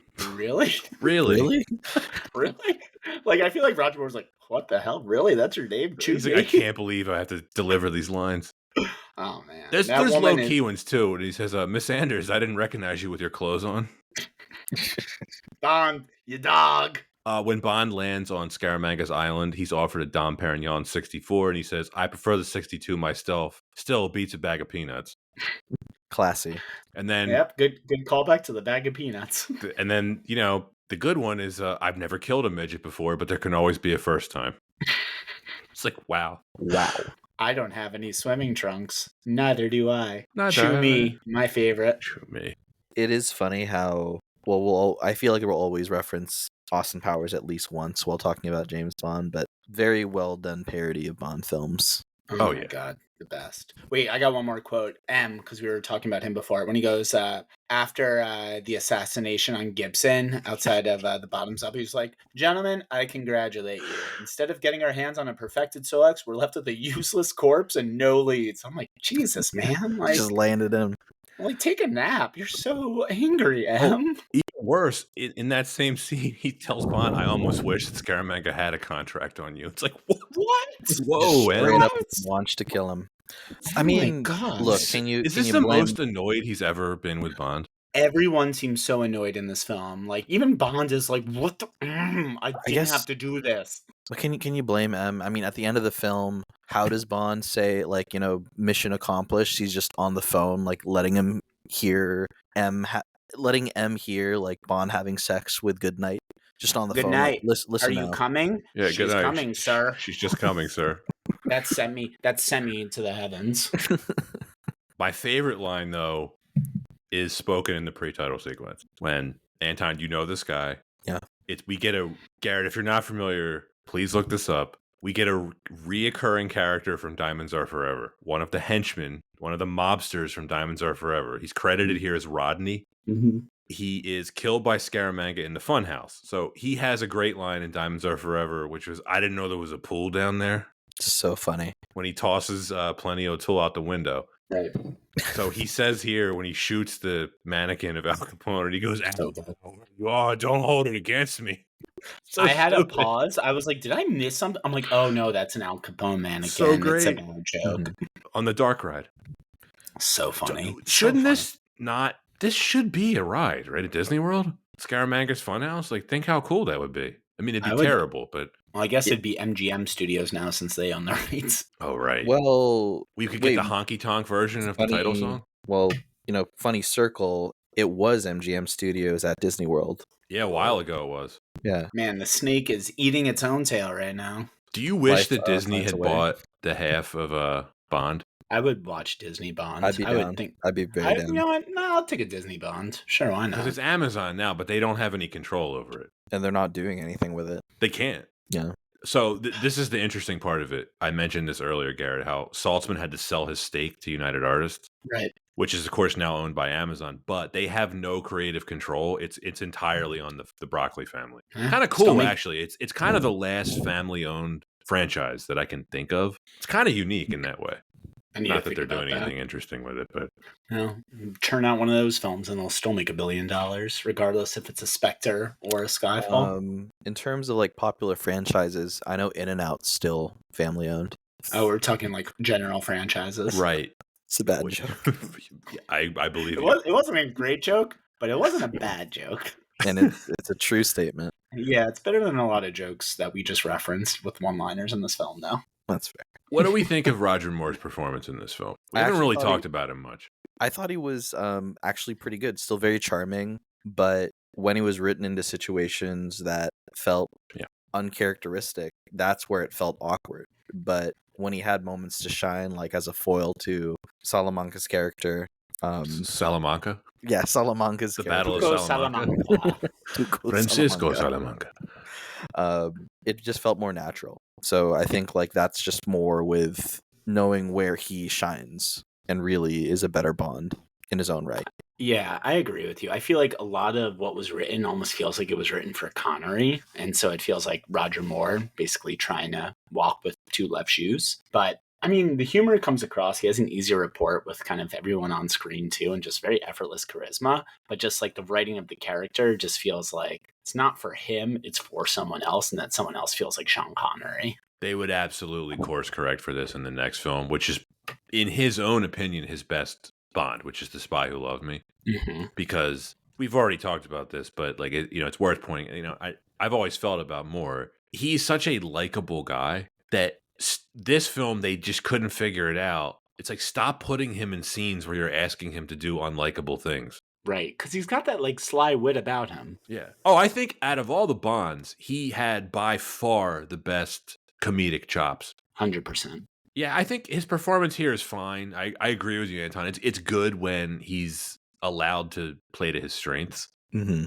Unrelated to his performance, but this is a baller move on his part. He negotiated an unlimited supply of Monte Cristo cigars into his contract. Hell yeah. That's very baller. It's awesome. It's fantastic. You know what? That's what stardom is. Stardom is just being like, no, I only want this specific thing, like in my per diems and all of that. I like that. Stuff we liked. I enjoy the setting when they actually get on location in Thailand. I think there's some really good cinematography. It's a pretty unique tone and setting for the series. They go back to Southeast Asia in one more film, but it's a throwaway in Tomorrow Never Dies.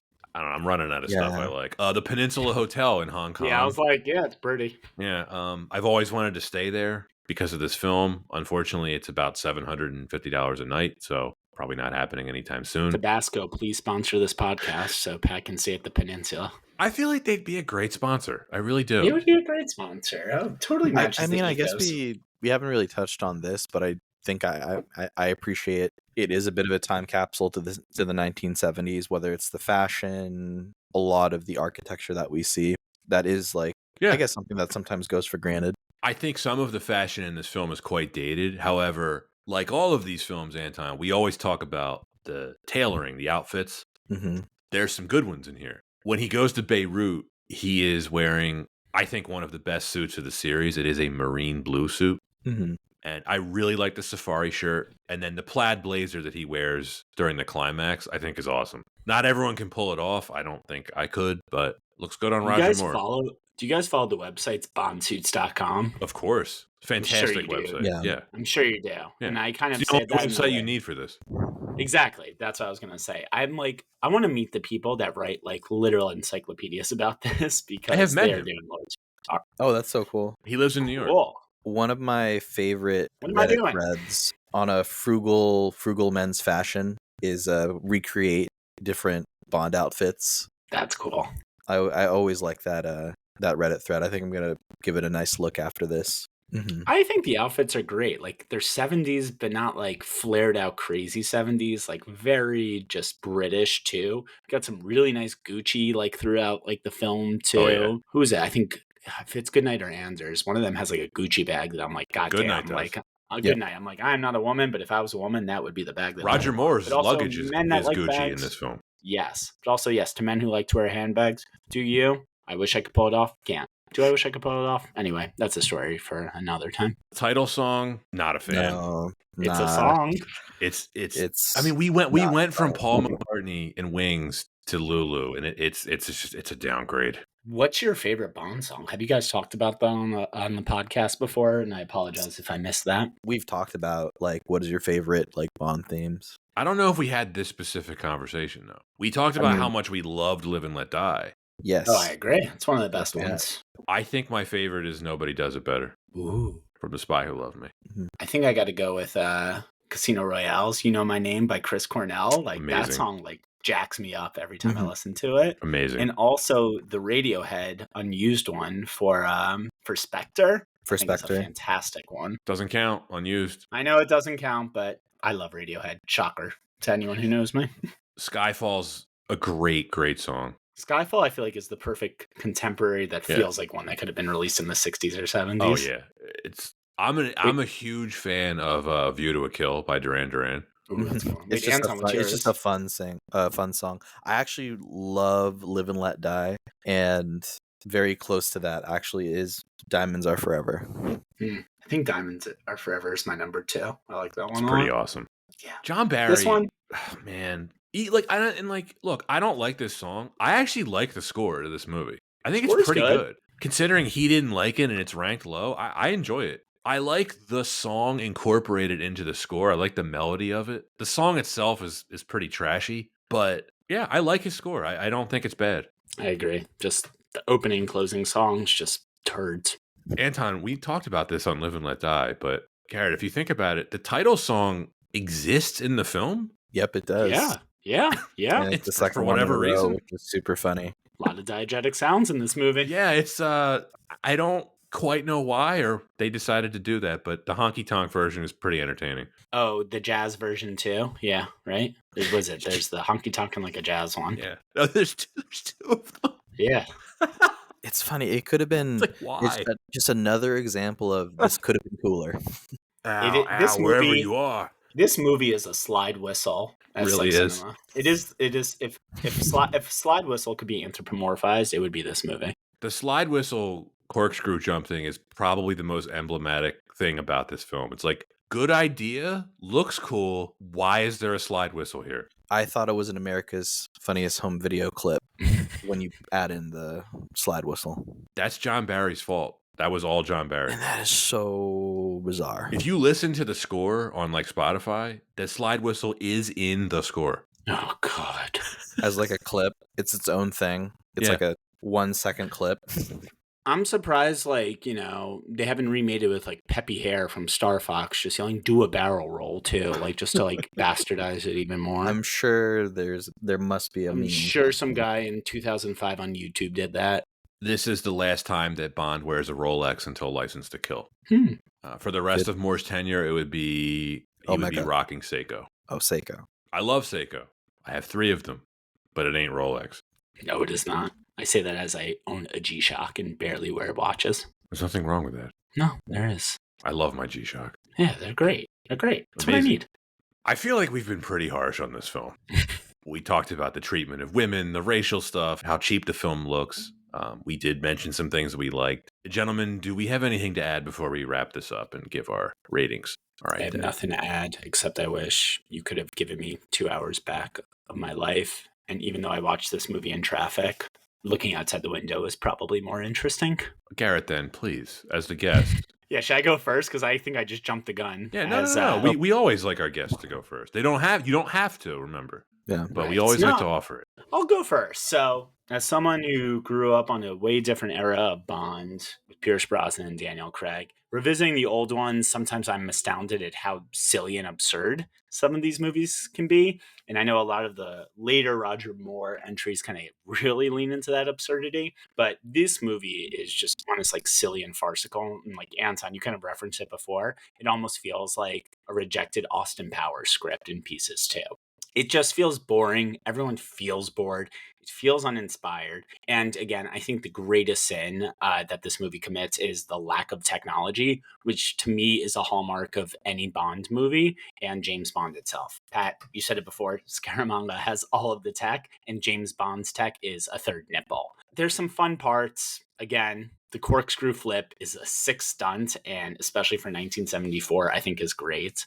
But overall, this movie just feels like there's no plot. It's just filler, all filler, no killer. It is an empty carb version of Bond.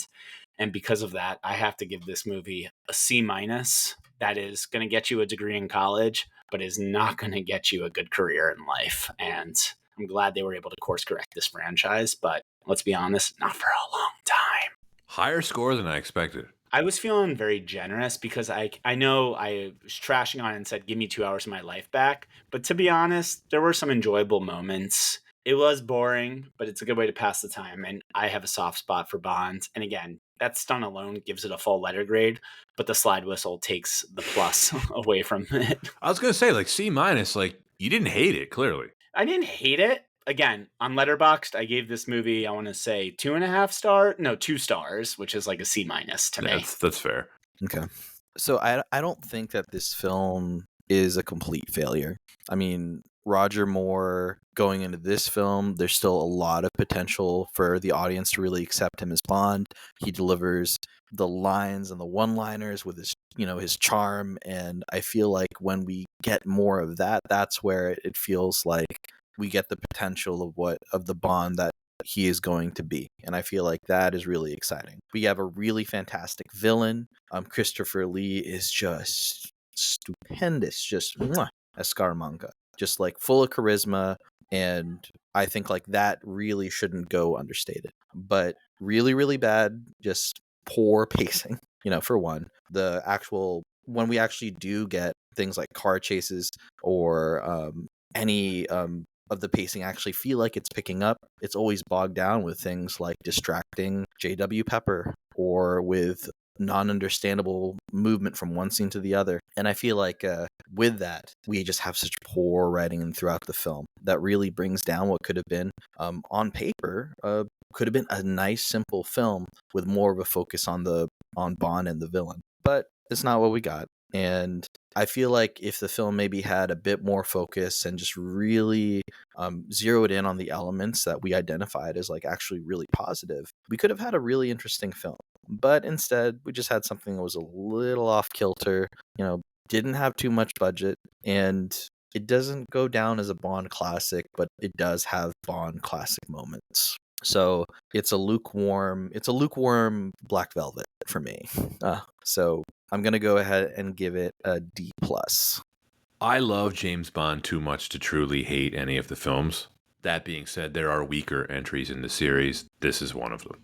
You can't talk about this one without highlighting that this was filmed just before the Broccoli-Saltzman breakup. There were problems behind the scenes. This was very much rushed, and I think it shows. On a technical level, I find this film to be low rent and low energy. It's well filmed in parts, but you can tell they had budget issues, and we've mentioned it a bunch of times already, but the pacing just drags in parts. There's not a ton of action. A lot of it has aged poorly. Some of the stuff with Andrea Anders and Goodnight is just awkward. They were playing it fast and loose with the Asian culture and the settings, and I did not need any more of Sheriff J.W. Pepper, and this film felt the need to bring him back. It has things to like. Christopher Lee is tremendous. Scaramanga is one of the best villains in the entire series. Knick-Knack is one of my favorite henchmen. I do like the locations. I enjoy John Barry's score. There's some great lines. Some of the jokes work. Like I said, I don't hate this, but it is my least favorite Roger Moore entry, and I have it ranked pretty low. This was definitely a sophomore slump for him. Moore does not look fully comfortable here. He would not fully find his footing until the next film. This was the 9th James Bond film in the series.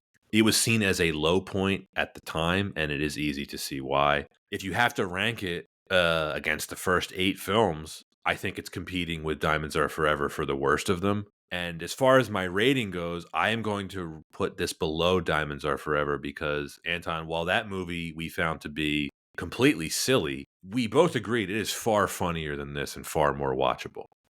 I gave that film a C-. I am going to give this a D+. Damn, I'm nice. You are. I was expecting some D territory from you there, Garrett, but C-, D+. I mean, Nice it's double entendre. yes, It's Very, there. very Bond of you. I try. This movie. It's just not one of my favorites to rewatch. Anton, you said it really. I think you put it very well. It is not a classic Bond, but there are classic Bond moments in it. Like with all Bonds, right? There's always some little nuggets of greatness that you can find. And Christopher Lee is a big nugget in the center of this turd. He's tremendous. Yep. He really is. I love his I would like to performance. also clarify that my C- is a 69.6 rounded up.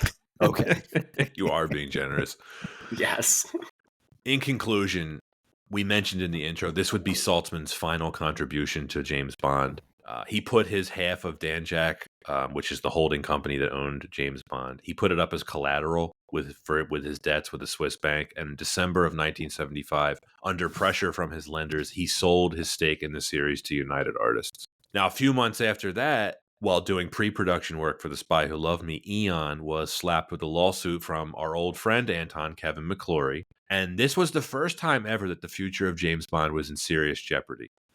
Broccoli, ever the optimist, he decided to go all in to save the series. He wanted to go big. He wanted to restore the series to its glory days from the Connery era. He asked United Artists for double the budget. He got it. And the result was The Spy Who Loved Me, which we'll get into that more when we actually cover it. But it is seen as one of the high water marks of the series, and it is a fan favorite.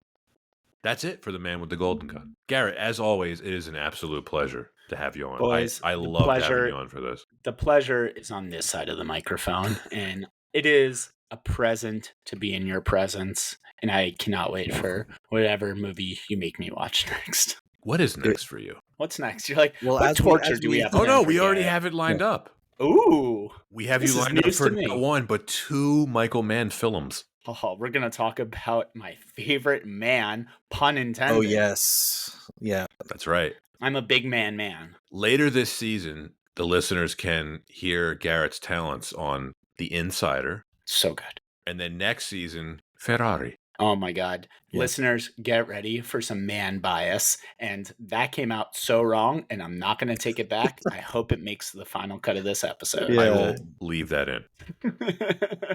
My wife is going to be like, oh, okay, all right, I see how it is. Didn't you said you took her to see Ferrari? Oh, I took her to see Ferrari, and she actually asked to see it. And I have a running theory that any movie that she comes to me and says, we need to see it, it'll be both a critical and a commercial success. Ferrari was like the one time the trend was a bit bucked on the commercial front, but she's like pretty much like 95% on the ball with it. Michael Mann and the box office are like oil and water. That is could not be more true of a statement. But Yeah. guess who will be in line to watch Heat 2 Thursday at 7 p.m. whenever it premieres, if it does ever premiere? Did you read Your the boy book? Garrett. Oh, I read the book. Oh, I love it. It's pretty good. I cannot wait to see young Adam Driver as Neil McCauley. Or excuse me, Adam Driver as young Neil McCauley. I don't know if the world's ready. Oh, Garret Ohringer is. You best believe I'm going to have Al Pacino ready to go for The Insider. Oh, in it. Oh, yeah. We're just going to be yelling, show me what you got as loud as possible, and yelling Dunkachino from Jack and Jill at each other. I'm not questioning your judgment. I'm questioning your hearing. Can't wait. Cannot wait. Anton's never seen The Insider. Oh, Anton, you're in for a fun treat. Yeah, that's it for The Man with the Golden Gun. Next week, listeners can expect an even worse film called On Deadly Ground. Doo-doom. Directed by Steven Seagal, starring Steven Seagal. Zabba, zabba, zabba. Zabba. What does it take to change the nature of a man? I do this for America. I also cook. Just imagine him in the MCU. Him as Drax the Destroyer is like, nothing goes over my head. Him as Thanos. That's called gravitas. Anton's If- intrigued, I can tell. All right, if we it- should if it's- probably yeah. wrap this up. Yeah, should- this is, yeah. We should wrap. All right. Thank you for listening, everyone. And we will see you next time on Why Wasn't It Better? Thanks for listening to Why Wasn't It Better? If you've made it this far, it's safe to assume that you like what you hear. If you have not already done so, please hit that subscribe button and become a follower wherever you listen to your podcasts. We're on Twitter, Instagram, and TikTok. If you really like what you hear, you can contribute to our podcast monetarily and sign up for our Patreon. So whether you're commuting, chilling at home, or embarking on a nostalgia-fueled movie adventure, make Why Wasn't It Better your go-to podcast companion.